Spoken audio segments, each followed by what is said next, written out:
ॐ नमो भगवते वासुदेवाय।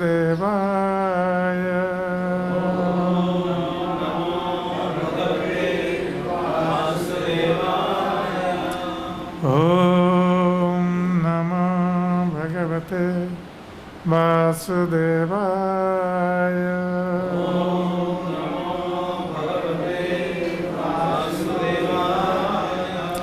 ॐ नमो भगवते वासुदेवाय।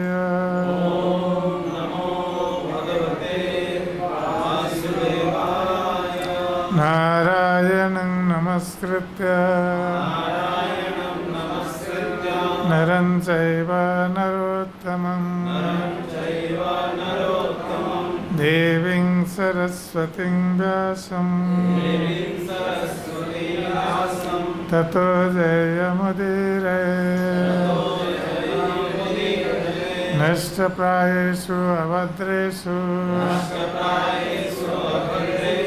नित्यं भागवत सेवया।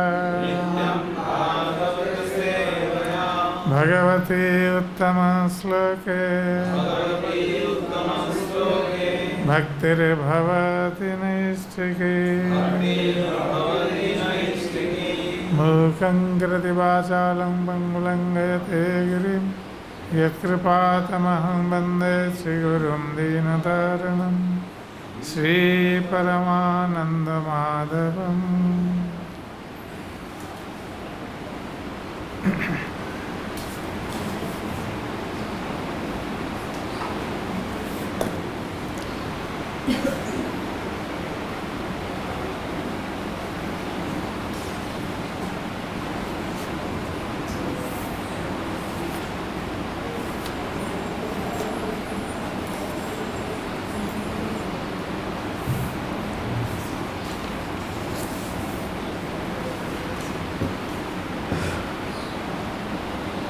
Today we are reading from Bhagavad Gita as it is, chapter 16, text 23.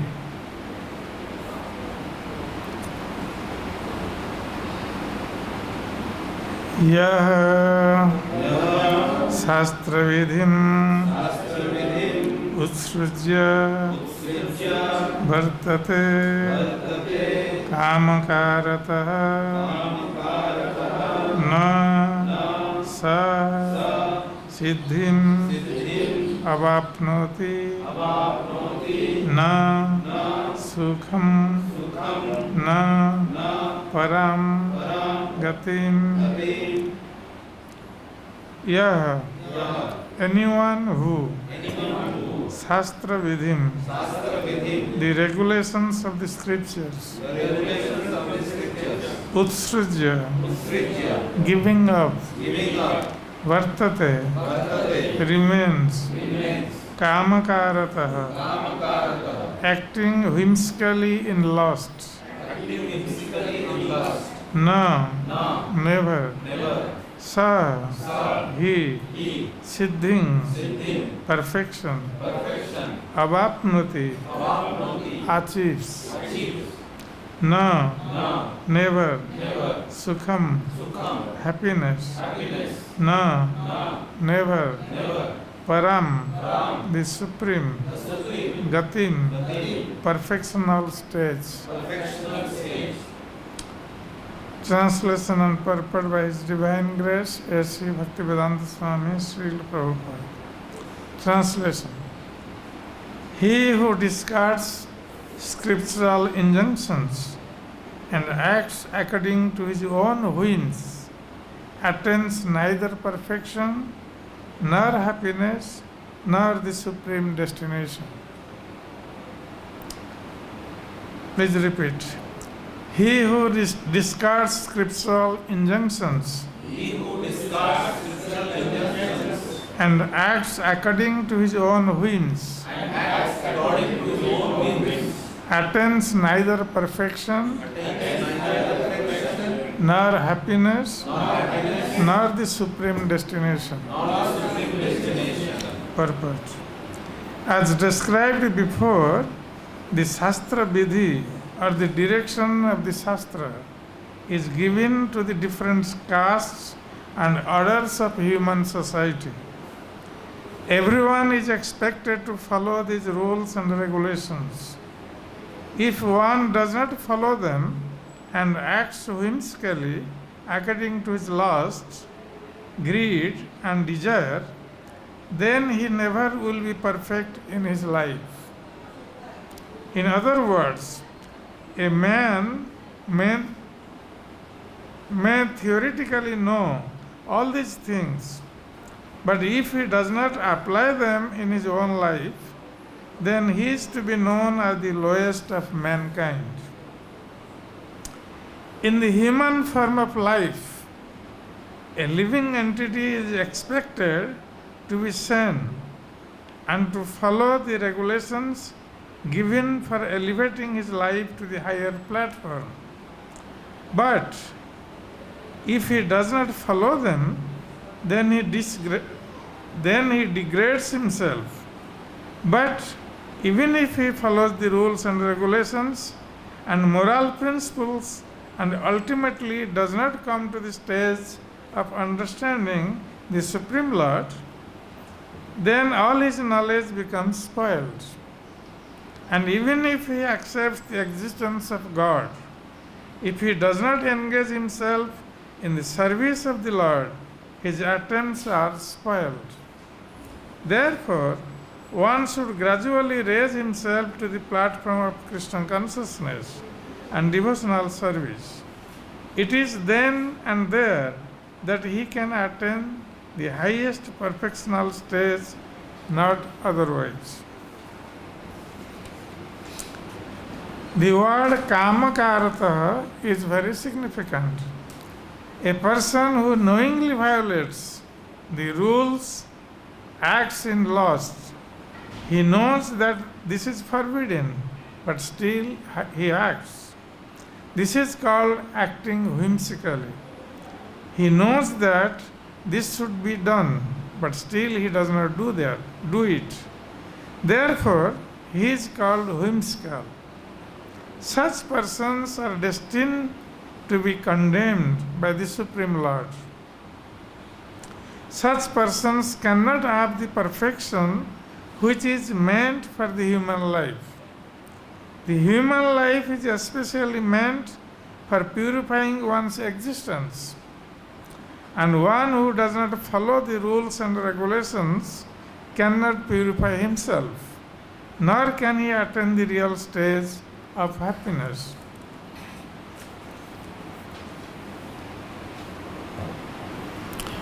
Om Jnanatimirandhasya Jnananjanasalakaya Chakshurunmilitam Yena Tasmai Shri Gurave Namaha Shri Chaitanya Manobhishtam Sthapitam Yena Bhutale Swayam Rupa Kadamayam Dadati Swapadantikam Bandeham Sri Guru Sri Uttapadakamalam Sri Gurun Vaishnavanscha Sri Rupam Sagrajatam Sagana Raghunatha Nitantam Sajivam Sadvaitam Savadhutam Parijana Sahitam Krishna Chaitanya Devam Sri Radha Krishna Padan Sagana Lalita Sri Visakha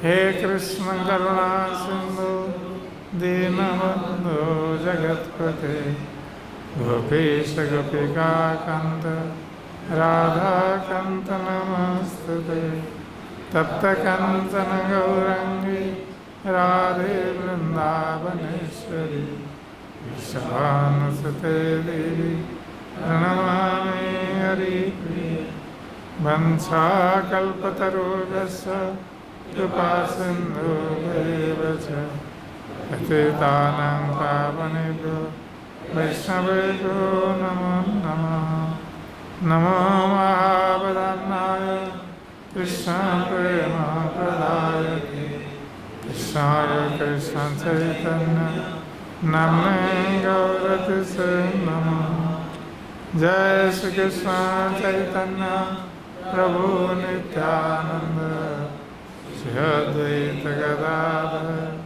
शिवासादि गौरभक्तवृंद। Hare Krishna Krishna Krishna Hare Hare, Hare Ram Ram Ram Hare Hare, Hare Krishna Krishna Krishna Hare Hare, Hare Ram Ram Ram Hare Hare, Hare Krishna Krishna Krishna Hare Hare, Hare Ram Ram Ram Hare Hare.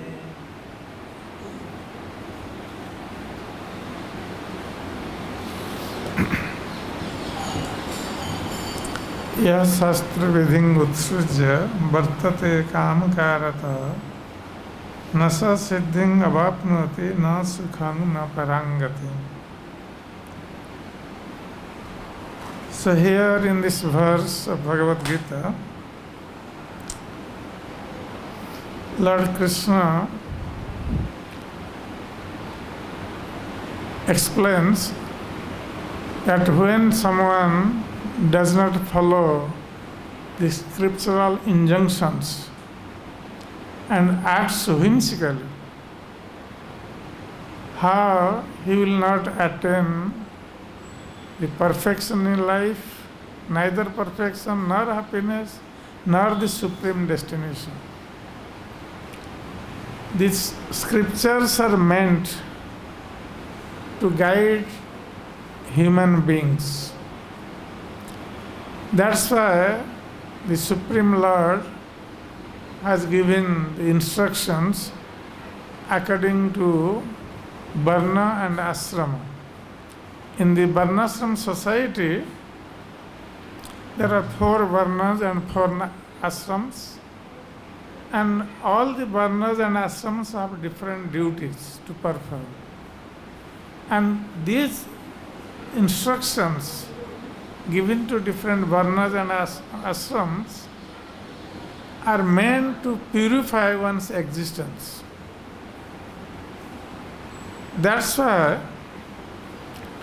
these instructions are given, and those who follow those instructions, they get purified and gradually they make advancement in devotional life.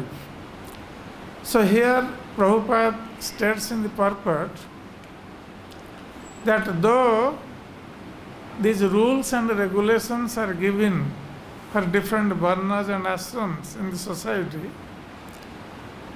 if one follows these rules and regulations only, he may be purified little bit, but if he does not understand that what is the purpose of following those rules and regulations, then he may not attain the supreme destination.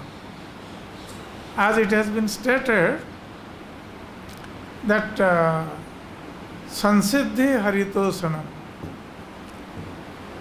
that in Varnashram, the goal of following all the rules and regulations for different Varnas and Ashrams is to satisfy Lord Hari. That is the goal of this Varna and Ashram.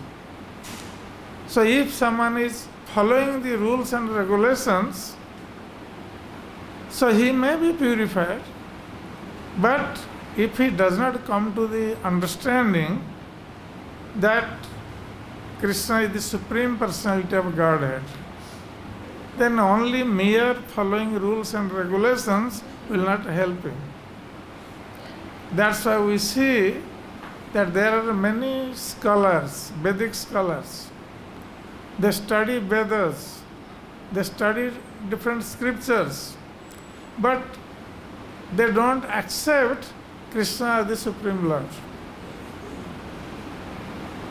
So that means their Vedic understanding is useless and wastage of time if they don't understand that Krishna is the Supreme Personality of Godhead. In Bhagavad Gita, Lord Krishna himself says that Vedesya sarver aham eva vedya. Among all the Vedas, I am only to be known. So if someone is studying Vedas and Vedic literatures and does not understand that Krishna is the Supreme Personality of Godhead, then his Vedic studies are useless. That's why one has to come to the stage of understanding the Supreme Lord by following all these rules and regulations. And the goal of following all these rules and regulations is to satisfy the Supreme Lord. But then, Srila Prabhupada says that even if someone understands the Supreme Lord, but he does not come, he accepts that there is a Supreme Lord, he understands Krishna is the Supreme Lord, but he does not come to the understanding of performing a devotional service to the Supreme Lord, then he may not attain perfection. That's why one has to follow all the rules and regulations of the scriptures, come to the understanding of Krishna is the Supreme Lord, and then perform devotional service to the Supreme Personality of Godhead. Then his life will be success. And he can become happy, he can attain perfection, supreme perfection. So all these things he can attain. So that is the goal of following these rules and regulations mentioned in the scriptures. But here, Lord Krishna, he is telling that those who do not follow these Vedic instructions, Shastra Vidhing, यह शास्त्र विधिं उत्सृज्य वर्तते कामकारतः. Those who do not follow these instructions and act whimsically. And here Prabhupada also explains in the purport, whims means according to kamakarata, means according to their lusty desire. Like in previous verses, Krishna has already explained that lust, anger and greed, these three things lead to hell. These are three gates of hell. And a person, he may know all the scriptures or all the scriptural injunctions, and knowing this, he does not follow. And why he does not follow? Kamakarata, because of his lusty desire. He wants to enjoy, that's why even if he knows that this is not good, this is not to be done, this is against the scriptures, still he does that. That means he ignores the scriptural injunctions. As a result, he may suffer because of not following these scriptural injunctions, and that's why Prabhupada says that he is the lowest of mankind. We can see some people in the society, they may not understand scriptures or they don't know the scriptural injunctions. They are ignorant people. They are not against the Supreme Lord or against the scriptural injunctions, but out of ignorance they don't know. But these people, they know everything. They study the scriptures, they know the scriptural injunctions, but still they don't follow because of their lusty desire. That's what Prabhupada says, they are lowest of mankind. Means knowingly, janiya, suniya, visa khaina. Knowingly they are eating poison.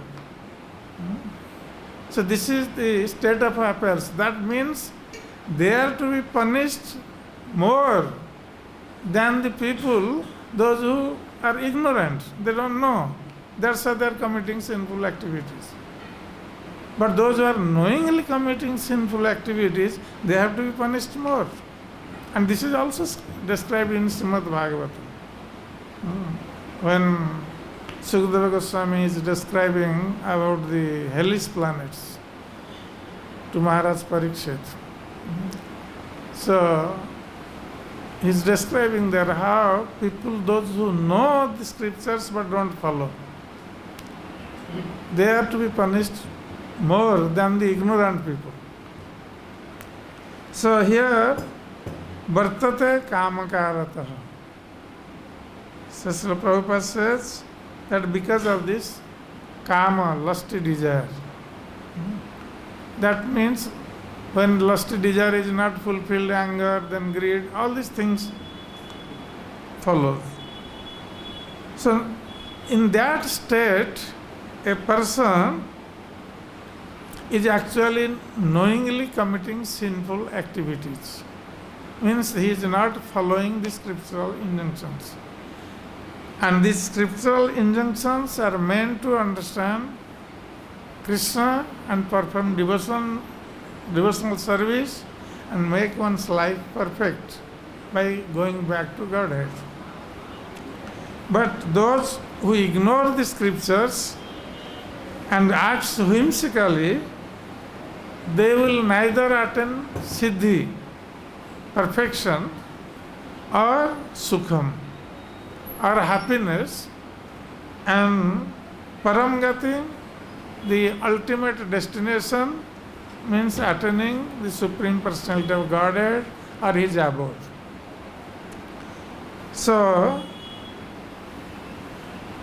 here we can see that a person who is acting whimsically, not following the scriptural injunctions,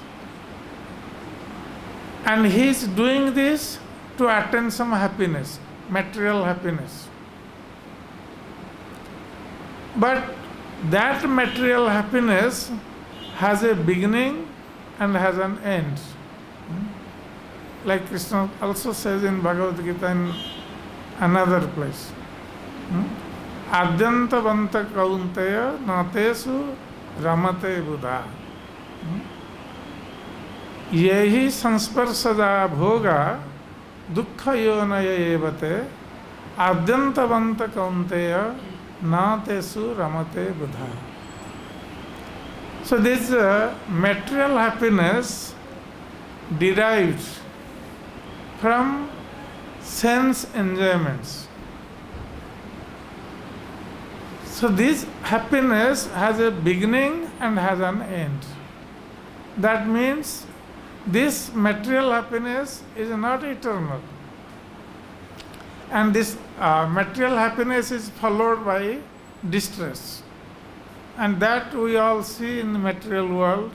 We all realize how this material happiness is temporary, and this is actually leading us to unlimited distress. And we are going to take birth again and again in this material world. And this type of happiness, material happiness or material enjoyment, we have enjoyed in every lifetime. Same thing, eating, sleeping, mating and depending. These are four things we are looking for in material world. And we are doing this in every lifetime. Human beings are doing, animals are doing, birds are doing, everyone is doing. All the living entities are doing this thing to get happiness, eating, sleeping, mating and depending. But since human beings have developed consciousness, that's why they are supposed to consider. The animals cannot consider what is good and bad.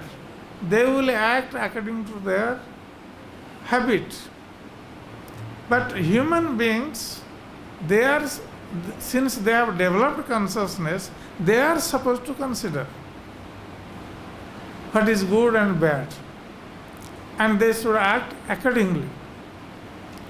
So we see, if we analyze our material life, that for whatever little happiness we want to enjoy, that is followed by distress. And this thing is going on not only in one life, in every lifetime.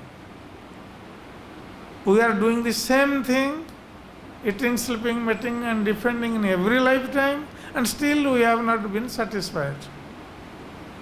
And we will never be satisfied. Even if we go on doing this for millions of lifetimes, still we will not be satisfied. That's why those who are very intelligent, they consider that if I have not become satisfied in so many lifetimes, if I spend this lifetime only in material happiness or trying to get material happiness, then I am again leading another 84 lakh species of life. Because human form of life is one chance that if one wants, one can get out of this life cycle, taking birth again and again in different species of life. So in human birth, one can think over this, that if I want eternal happiness, eternal life, then I have to cease all this material happiness here and try to serve Krishna and try to go back to Krishna for a life of eternal happiness. Because in spiritual world, these sufferings are no more there. In material life, we are suffering, 3 types of sufferings are there: Adhyatmika, Adi Bhautik and Adi Daivik. So 3 types of suffering, then birth, old age, disease and death, all these things are there. And though we don't want all these things, but still we are forced to suffer from these things. That's why those who are intelligent, they are supposed to work on the instruction of the scriptures and try to develop Krishna consciousness, by which they can go back to Krishna for a life of eternal happiness. And this is actually the purport of this verse, that Krishna is instructing in a negative way, that those who are not following the scriptural injunctions, they will never attain happiness. That means we are all human beings supposed to follow these scriptural injunctions, by which we can actually understand Krishna, the Supreme Personality of Godhead, and perform devotional service to please Him. So, material happiness will bring us eternal miseries, and by serving Krishna we can have eternal happiness. So this is 2 ways. We have to decide which way we have to go. So here Krishna is instructing to follow the scriptural injunctions, because these are meant to guide the human society on the path of Krishna consciousness. So it starts from Varnashrama, then one can develop one's consciousness to understand Krishna and satisfy Krishna and perform devotional service to Krishna. Then one's life will be perfect and he can attain the supreme destination. In this life he can become happy, and in next life he can attain Krishna and a life of eternal happiness. So,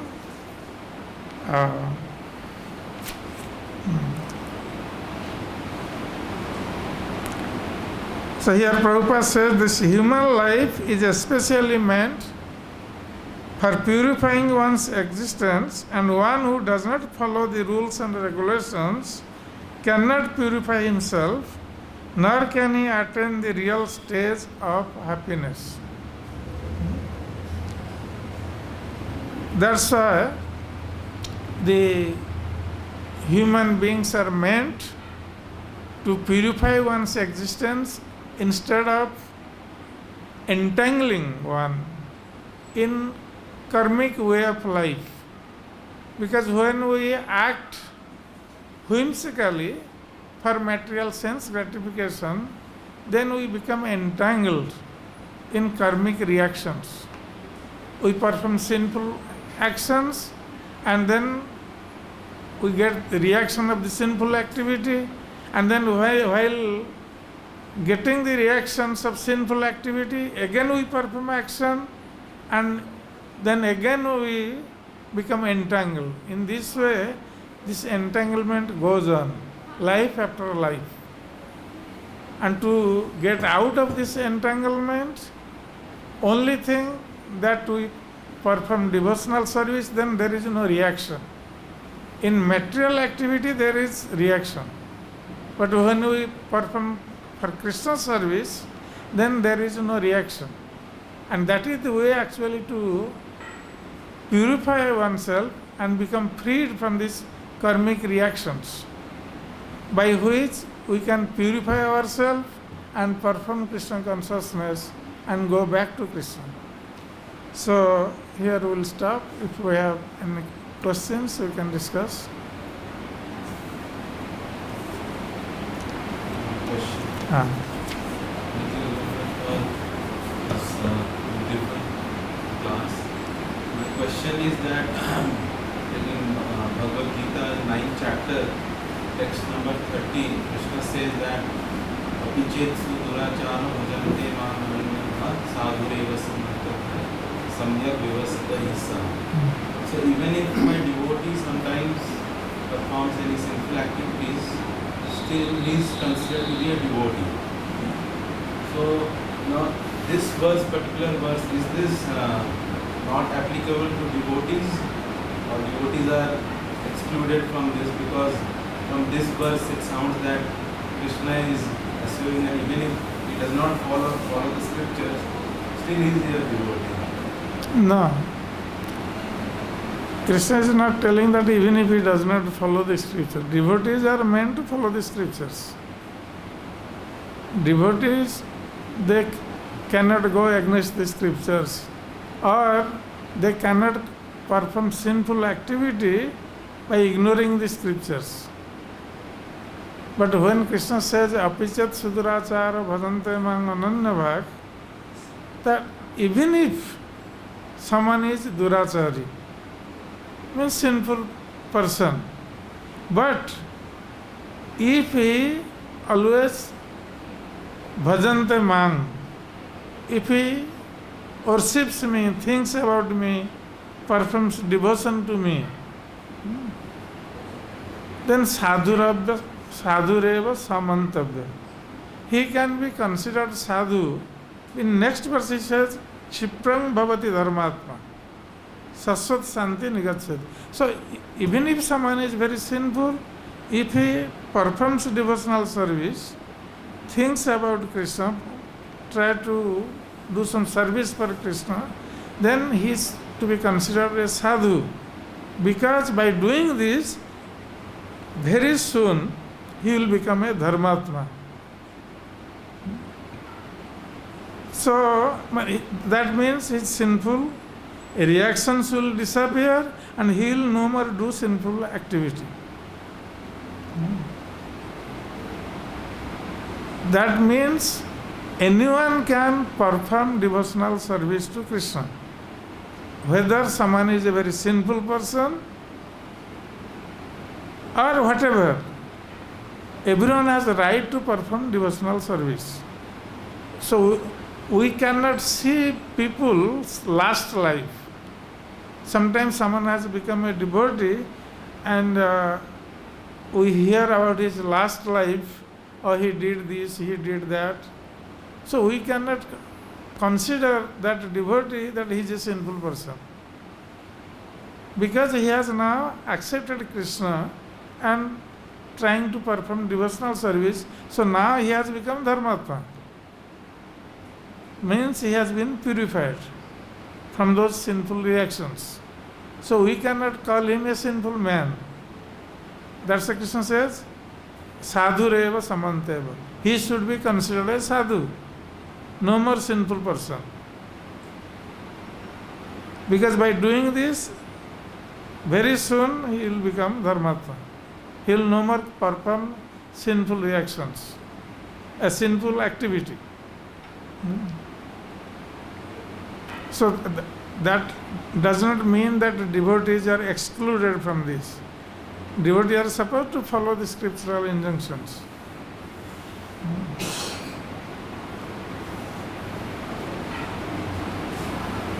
But sometimes happens that a devotee may become attracted for material sense enjoyment, and knowing that this is sinful, he performs the sinful activity. So in that case, he performs sin. Because knowingly he is doing this, which he should not do. And if he repents for his sinful activity, Krishna may forgive him, but he should not do again and again. Otherwise, what will happen? We may think, okay, now we have become devotee, now we are chanting the holy name, so even if I do some sinful activities, okay, I will be forgiven. We cannot take it for granted.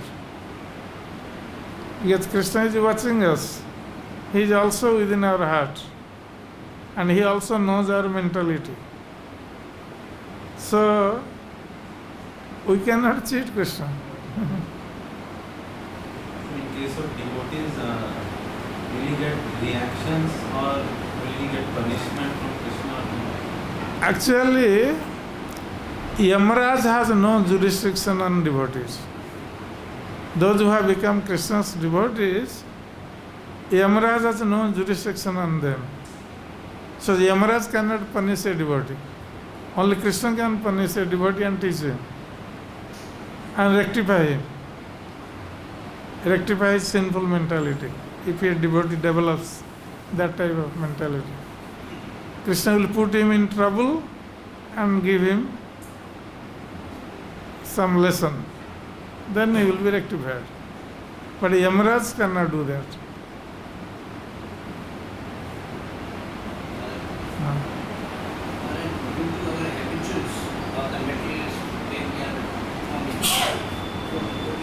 Sometimes give up our habits. So, what is the procedure what we should do to give up the habits?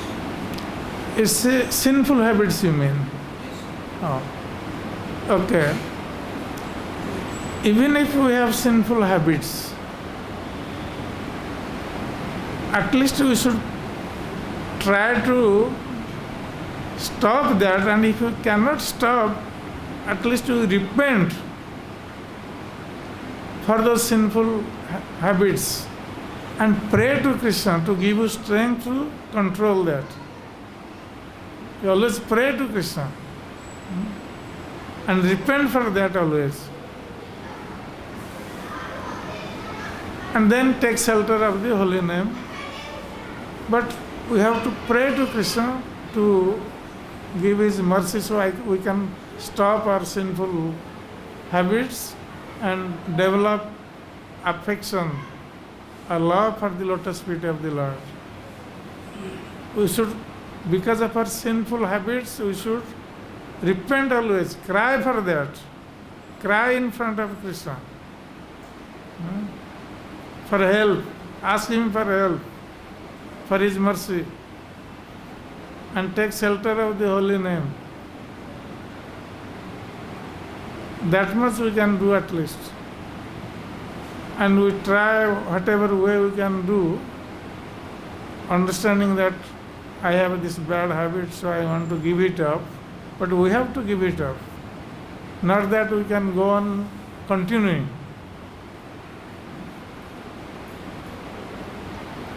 We should pray regularly. Or Regularly, all the time, 24 hours. Not that one time you pray, then you do your sinful activity and forget. All the time.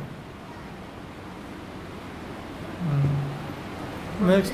Yeah. It is also said in Gita, "Kuntehe pratijani neme bhakta pranasya." Yes. What do we mean that? So we have to become bhakta. We have to become bhakta, so then Krishna will give protection. But if in the name of bhakti, if you are committing sinful activity, then we are supposed to be punished by Krishna. We cannot take it as a license that now we have become devotee, so we can do anything. That we cannot do. Maharaj, now few thoughts came to my mind. Like Nityanand Prabhu was Avadhut, and also in Nectar of Instruction says, what is that? Following rules and regulations. Niyamagra. Niyamagra. And in Rishabdev's pastime, it is mentioned somewhere in purport that, or in the verse that ultimately one should give up the process also. Ultimately one may give up the, because Rishabdev is Paramahamsa, he is absorbed in love of Godhead. So, but we are following rule and regulation because we are sadhakas, Vaidhi Bhakti. Okay, and then the concept of Rag Marg is also there. About, so how do we reconcile with following rules and regulations? This just some thoughts came to my mind. Because strict rules and regulations are very difficult to follow. Only when you are young and like student life, like afterwards, after some time, the body does not want to follow so much discipline. Only some rare people, like you all have become sannyasis, there's just too much discipline. No one wants to stop himself from enjoying something, so on. So, yeah, just these thoughts came to my mind, maybe you can say something. Anyway, you are mixing up the question. So,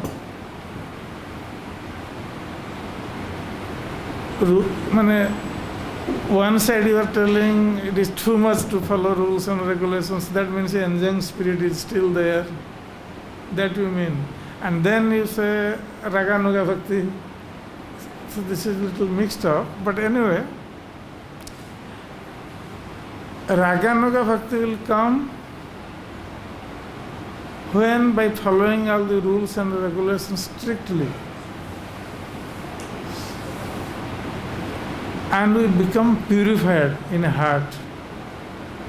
Then natural affection for Krishna will develop. Then that time we will no more think about these material enjoyments. That time we will only think for Krishna's enjoyment. That is the Raganuga stage. And that will come by purification. So following the rules and regulations, when we will become fully purified, then Raganuga things will sprout in the heart. It is already there, covered.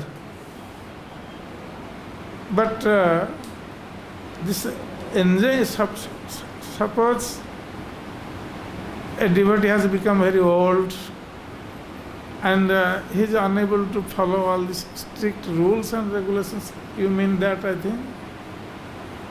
If that is there, that is okay. Krishna understands our heart. What is our intention? If we are following all the rules, regulations, and we have strength, bodily strength to follow, that is okay.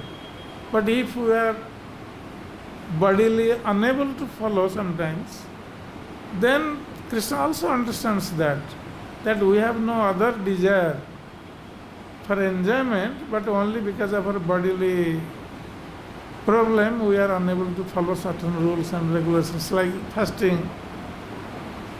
Sometimes in a young age people may fast, do nirjala fasting, but when they get older they may not do that. So that is understood. That is understood. Krishna understands that. But when we give up following rules and regulations for some material enjoyment,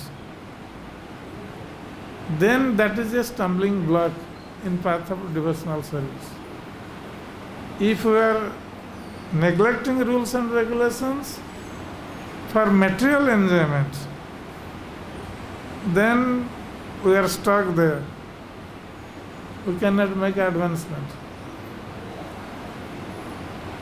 So Krishna understands that what is our desire. We want to enjoy or give enjoyment to him. This enjoying propensity is there from the very beginning. That's why we have come to this material world and suffering. So we have to rectify that propensity, enjoying propensity, by following the principles of devotional service. And when we will come to that stage, then we can make advancement. And we become purified, then the Raganuga Bhakti will be there. Come, automatically. Is it okay?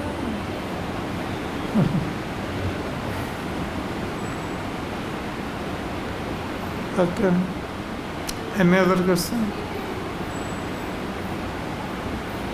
Jai Srimad Bhagavad Gita ki. Oh, you have question? You have question? No. Jai Bhagavad Gita ki. Jai Srila Prabhupada Maharaj ki.